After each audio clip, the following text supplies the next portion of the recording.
clips Carl Edwards' car that he got his final career win here at Texas in, paying homage to that.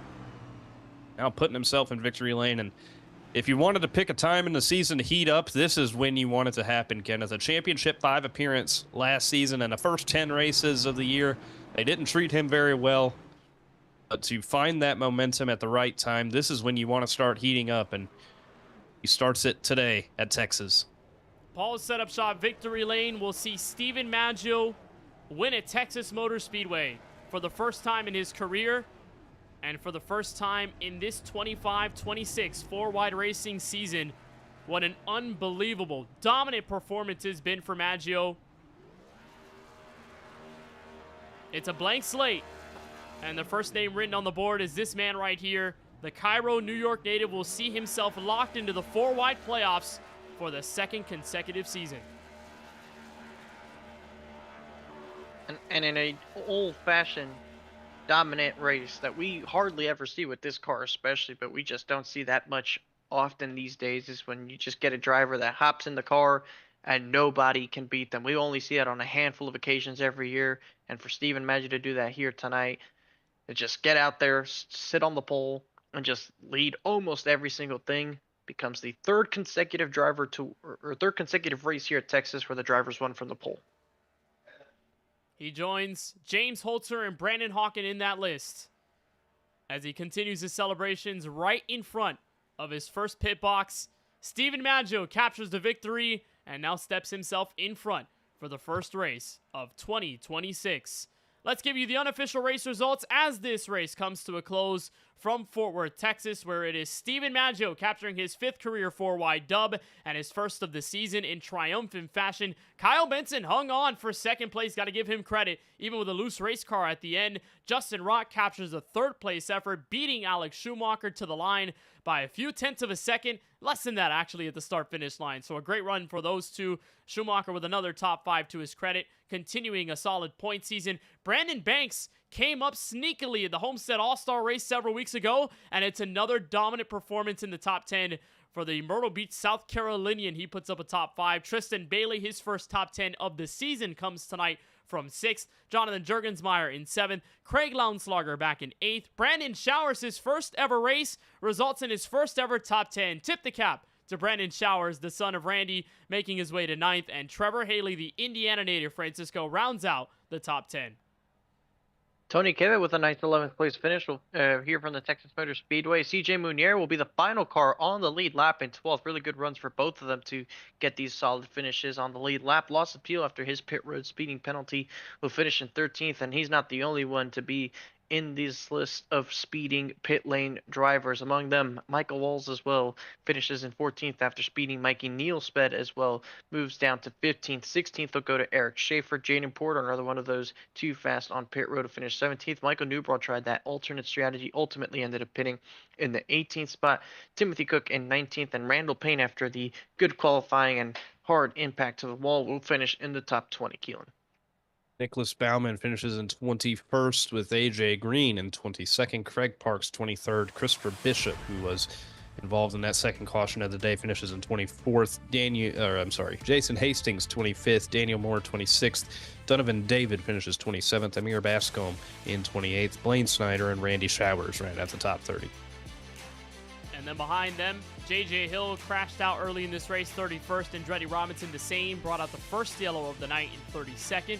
Chris Fowler, 33rd. Juan Escamilla didn't make a lap in 34th. Brandon Gillis, an early exit as well for 35th. And Ethan Fonseca Moreno did actually send in himself to the session, but did not make it to the green flag. So he caps out the 36-car field here from the Lone Star State and Texas Motor Speedway. So it's Stephen Maggio visiting Paul's Setup Shop Victory Lane for the first time in 2026 and for the first time here in Season 8. We're joined by him now. Stephen, maybe it was good luck. We talked to you on our Thousand Islands Correct pre-race show, but I think it was just your confidence that you mentioned in that interview. You dominated in all phases of this race tonight. How does it feel to not only get the All-Star win and that confidence boost, but this one that will further cement you a playoff spot? I'm pumped. I haven't been pumped like this in a while, to be honest. You don't get races very often where you dominate like that, so I'm really happy.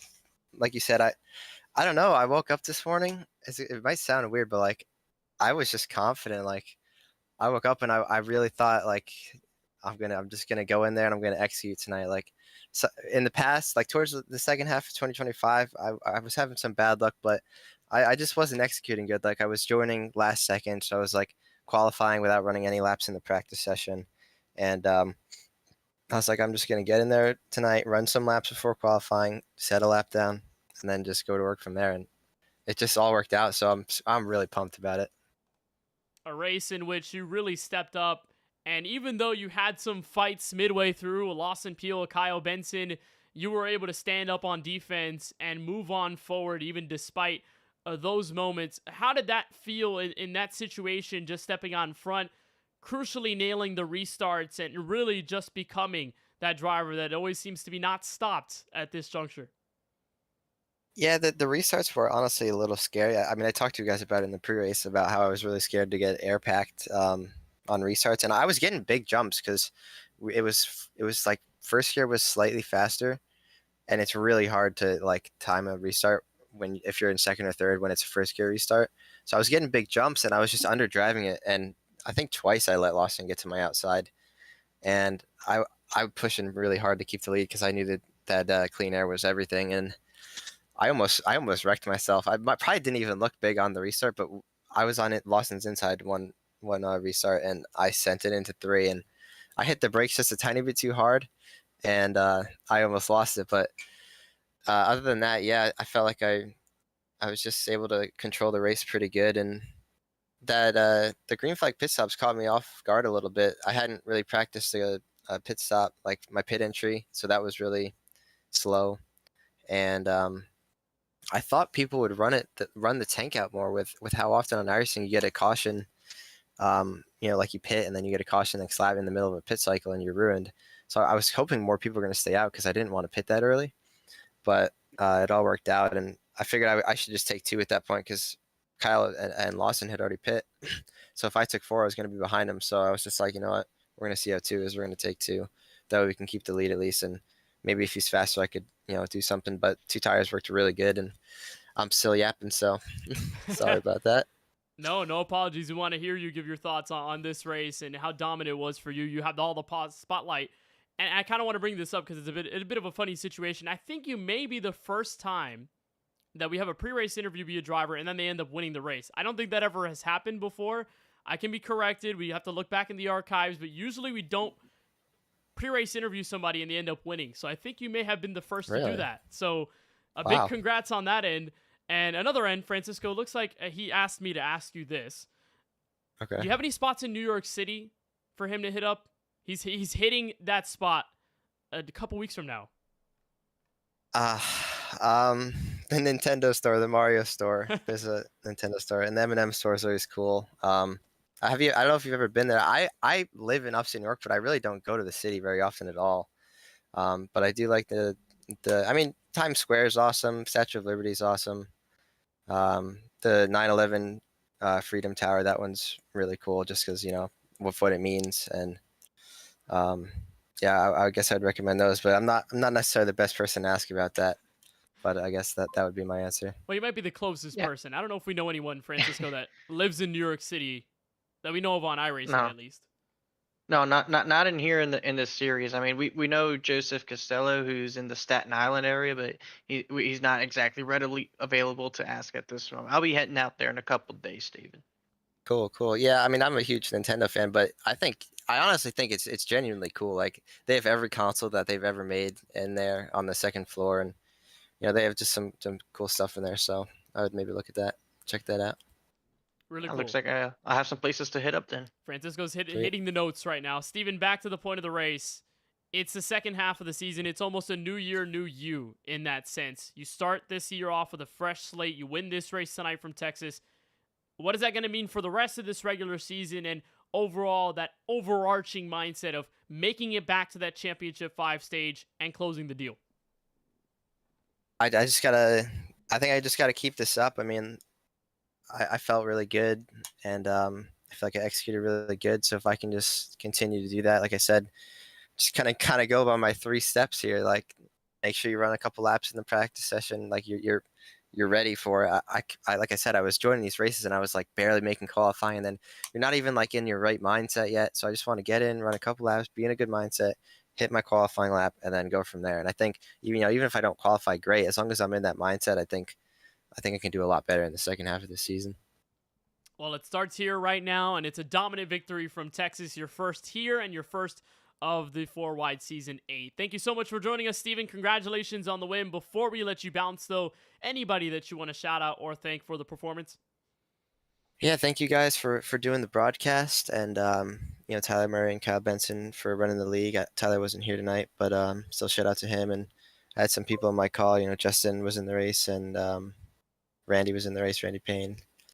Yeah, I'd like to thank God, man. I mean, we're all blessed to be doing this shit. We're all blessed to be sitting here on a Wednesday night and playing video games. It's fucking awesome. So that's about it. Thank you guys. Well, the curse streak continues. Steven, man. Well, we're going to have to give you a fine for that. But because my bad. Yeah, 2-1. All good, Steven. It's been kind of like that the whole season. So you're not the first. Definitely won't be the last. Steven, real talk. Congratulations on the win. Great job tonight from Texas Motor Speedway, and we're excited to see what unfolds for you for the rest of the campaign. Best of luck at Darlington next week, but congrats on the dub. Go celebrate.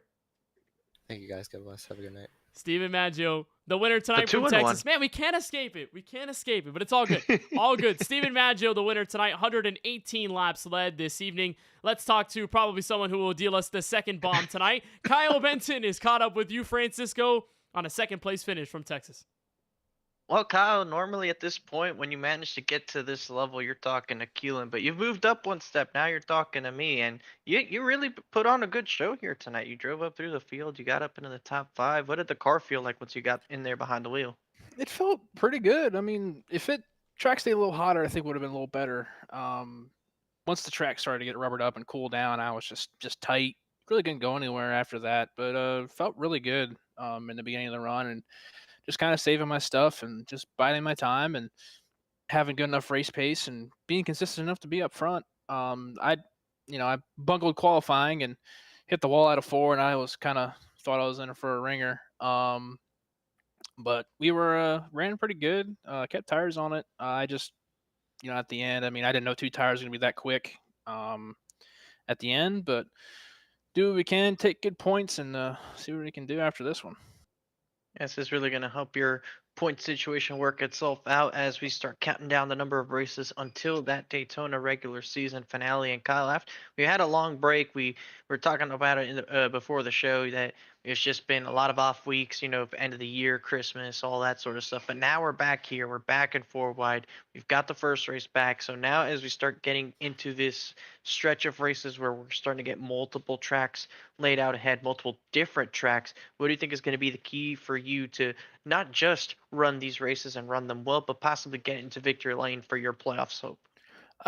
What I did tonight, man. If I just get to the end, man, and I got a shot, I'm confident in myself to get up front and make do with what I got. At the end, I didn't know, like I said, I know 2 tires were that quick, and I was just kind of maintaining gap in second because I knew I couldn't get Maggio unless there was a big tire swing. But if I just keep doing what I'm doing, I think it'll be pretty good.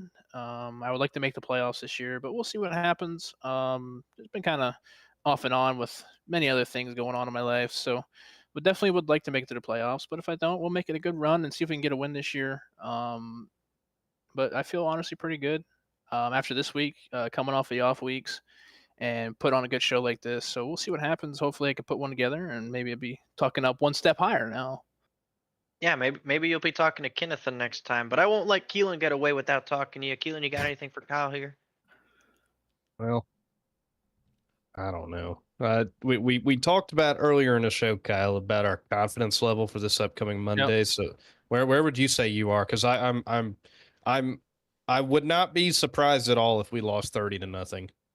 I mean, yeah, but look at me save that race car going on the 1. Good Lord, I'm a wheelman anyway. But no, I think we'll definitely get our ass whipped probably. Yeah, I think it's either we get demolished or we scrape out the ugliest win you've ever seen in your life. It will probably be that way. I do have a stat for both of you, and that's that Mike Tomlin is 9-0 at home on Monday night in the playoffs. So But he Uh, hasn't won a playoff game since yeah, 2016. I don't think we've played one of those in about 12 years. So Yeah. take it for what you will. He's undefeated. something's got to give. Steelers on Monday night are like the best team ever, but also we haven't won a playoff game in almost a decade, so something's gonna give. I think whoever loses, I think if Tomlin loses this one, I think he's gone. In my opinion, we're gonna fire everybody and hire Brian I- Dable for head coach. Brian Dable for head coach. I'll die I on that think hill. I think he would have been the scapegoat that Harborough was if we lost the other day as well. So Oh, I think whoever lost that game was getting fired. So Oh yeah. Well, it won't matter because Duval's gonna win it all. Anyways, Kyle, thank you for showing up here tonight. Congratulations on Shot 2 effort. Anyone you want to give a shout out to the Hell Six this happened for the 38 Yeah, I mean, I want to thank all y'all. I know Kenneth is trying to wrap us up, man. He's trying to cut us off, but gotta thank y'all for being back, dude. It's 2026, man. 4 wide 2026. Excited to see what happens this year. I want to thank the guys. I know this is a pretty big long break for these guys, and I'm really happy with how the race turned out. So, huge thanks to the guys that raced tonight, keeping it clean the first few runs. Really happy with how the race panned out. So, I want to thank them for coming in for whatever week, man. We had 35 drivers this week for this race, and this is really good. So we've been keeping about 35 guys on average. So give a shout out to them, and I want to give a shout out to MRMS Murray somewhere. I think he's drunk somewhere. I'm not sure. And Craig and Chris coming in helping us out because I am unfortunately have the reins to everything. So we'll see what happens. But anyway, yeah, I'll be nice. I won't talk too much. I'll let Kenneth give his old spiel because he's big time. So we gotta listen to him. But anyway, well, see y'all sometime next week, hopefully. Yeah, we'll hopefully be talking to you again this time next week, Kyle. Once again, congratulations on the great effort here tonight. See you out there next time out. Go Steelers, right? Yeah, go Steelers. Go Steelers. That's Kyle Benson. Great run here tonight. Always giving the energy and always hyped up about the Steelers, Kenneth. Yeah, we'll move on to third place. This is Justin Rott, ending up in his Carolina Panthers Chevrolet in the top 3. Keelan, you've got him. well, Justin, how you doing, buddy? What's up? We're doing good. Well, you put together a good effort tonight. Put yourself on the podium with a last lap pass to get it done for third, and you also led a lap apparently. That must have been during the cycle. That didn't happen. All right, well, Actually, yeah, I might have. yeah, I think during the cycle you may have got one, but a All nice right, third all right. place finish. And what? No, you're right. You're right. Yeah. Well, anyway, nice third place finish in 4 wide. So yet to crack through into victory lane here, but you're slowly getting those runs. I see you're repping the Carolina Panthers. Got a hopeful, probably the longest shot to ever make a playoff run ever, but never say never. So how'd it go today out there for you? Pretty all right. Obviously, I guess. Qualified okay. I thought my lap was a bit better than it actually shook out to be. I think I started 10th and then got damage on the first run. Had to repair that, and I mean I was still quick with it, but I could tell. I mean, if I was probably gonna go into turn 1 on a restart and just lose it, so I had to come down and fix that, and then from there I just kind of passed all the cars up to like 5th or so, and then kind of made a mistake into one, fell to like 10th, and then I don't know, just passed a couple more cars, and by that point we were on that green flag run, and a lot of guys sped. I guess a couple of them in front of me. That I don't know where I was before the cycle started, just outside the top 5, I think. So I mean, just great recovery, not to speed, and like so many did, like I did at Dover from while I was running third. I probably would have got second or third at Dover too, and I sped on pit road. I was one of the only ones. So, I mean, yeah, just really good run, consistent, and this is the league that I probably get the most just consistent good runs with this next gen. So very proud of that, and I still need to find victory lane to make the playoffs, I think, but we're doing our best. We're putting myself in position as often as I can, and it's trying my best out here.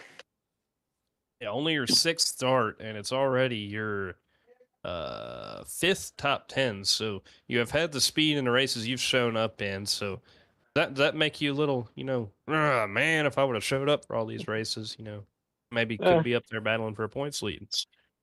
Maybe a little. Nah, not really. I knew I was gonna miss the start of the season. I raced Daytona, and then I was gonna miss the next couple races. But I mean, yeah, I didn't. Honestly, I didn't think I'd come in here and just put up these really good results. And I think I've definitely had the speed. Like I think today, I've never been good at Texas whatsoever on iRacing. It's one of my favorite tracks to race at because 1 and 2 is just so wide you can run anywhere, and honestly, 3 and 4 you kind of can too.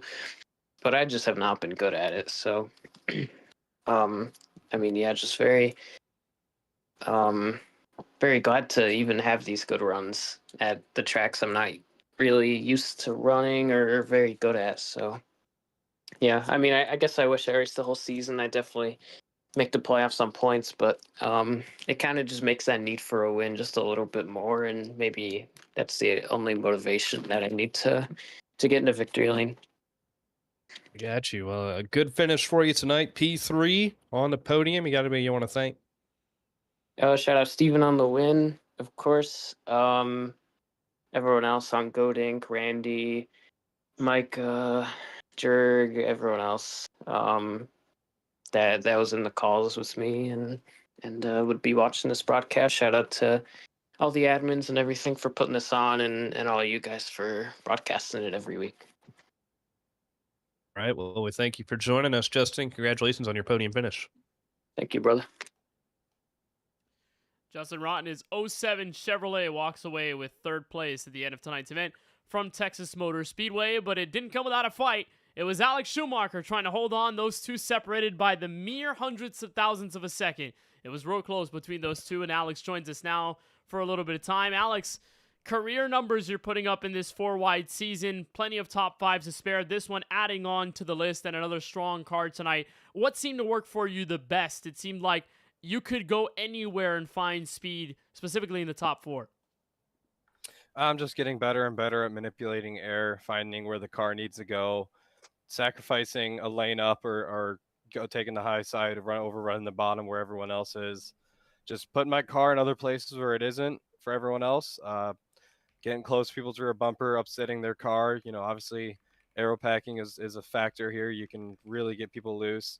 So, you could send it down in the corner and chase them, get their rear upset, kind of have them have a moment. You could drive around them on the outside, or you can save your tires and just kind of figure it out on the inside. But I was just driving as hard as I can on the outside with the clean air, found a good rhythm, and it turns out I was saving my tires better up there than I was down on the apron and whatnot. So I just kept running that consistent line. I did flirt to the bottom in 1 and 2, but with just another consistent run, great speed, great techniques, great finesse, all those things you need. Got to have good balance as well to run here, good situational awareness, cooperation from the guys around you. Other guys need to play nice, other guys play dirty or mean. So when we get to the end of it, it's nice that the battle we had didn't result in anyone upside down or in the wall. We were able to come across the line. So sucks not being able to be part of the podium party, but 4th place isn't bad. Another top 5 is a great result. The Shoei Sportsbook guys at the shop are making a great race car for these intermediates, 1.5 miles, short tracks and super speedways as well. I know we got a road course coming up as well, and going to be putting in a lot of practice for that. So after having a really rough all-star race with some technical difficulties, which you rarely see out of me, I was able to get them fixed and taken care of, and looks like we have a very good result for today. Gets good momentum for the second half of the season as we get closer to the playoffs. Poised at least to make the playoffs on points at this juncture of time for the 4-wide season, Alex. And given the consistent runs you've had this season and the gauntlet that's going to be next, you mentioned already the practice that you'll put in for the Daytona Road Course. What is it going to take for you to be able to either find that win or just be there enough to point your way into the postseason? Practice and consistency. If you want it, you got to put time in for it. And that starts for lapping around Daytona Road, getting a feel for that track and the new chicane on the backstretch, being consistent there, hitting 20, 30 lap runs, no mistakes, even if the lap times aren't there. So just putting in a lot of time here, practicing, getting a feel for the track as the session gets posted. Uh, Obviously, finding new lines, new rhythms, stuff like that. Try to think outside the box. Strategy today was pretty simple, so we weren't able to do anything wild. But if we got a situation where everyone's coming to take 4 or 2 with a decent amount of laps left to go, we might have to take a chance on it. But we're chasing the fastest guys in 4 wide. We're consistently up there. Top 5s are nothing to be disappointed about. So, Shoe Sanity's a top 10. So as long as we can keep this consistency up going into Darlington next week and then Daytona Road the week after, we should be sitting pretty decent heading into the postseason. Just got to keep bringing the same speed, consistency, and discipline every race in case anyone in front of me slips up. I'll be right there or has a bad strategy call or speeds on pit road. So it is a little frustrating kind of always looking at the same rears of the same guys in front. But, when you're consistently that far up front, you got to look at the 30 or so other guys that you beat behind you. So really thankful for that. The Chewy Sportsbook guys are producing the best race cars. So really thankful for them and just kind of getting a good understanding of the track as best I can, including practice and everything else that comes with it, notes, track guides, watching old league races, everything, see if you can try and compare similar track states or experiences to something you've done. So yeah, just kind of do everything at once, I guess, but kind of think about it ahead of time. So we're going to put some time into Darlington. We're going to try and find some good track or tire wear there. We're not really good on tire wear, I don't think, at Darlington. So we're going to put the work in, try to find the extra time that we're missing. And that should be what we're missing for the next 2 weeks, I guess, for January. This is my toughest month in general. So if we can get through this, I think we should be pretty good for the postseason coming up here, starting in March, I believe. Well, Alex, a fantastic run tonight, top 5 here in Fort Worth, Texas. Before we let you bounce, anybody that you want to shout out or thank for tonight's run? Yeah, shout out Logan for watching the stream. Shout out Shane as well. Shout out Maggio for having a great race, running really hard. It's always good to see him run really consistent up front. Shout out to my parents. Shout out to God. Everything great. Shout out to Detroit Pistons, on a roll right now. Love to see it. I know my football team did not partake in the postseason party, but that's all right. We got the Pistons. And then shout out to Prowlers, minor league hockey team in my town. They're on a roll as well. So, yeah, thank you guys to everyone who makes my stream possible, and thanks to everyone who makes the KBRN stream possible. And thanks to everyone at 4 Wide for putting the league on. Kyle and Tyler, all of them. Really appreciate everything they do and the sacrifices they make. So thank you guys, and thank you everyone. Well, Alex, we appreciate the time. Always good to talk to you whenever you get a good finish, and hopefully this consistency continues on for the rest of the 25-26 4-wide season. Alex, thank you so much for the time. Congrats on the top 5, and we'll see you in the field at Darlington next week. Hey, take care, guys. Appreciate it.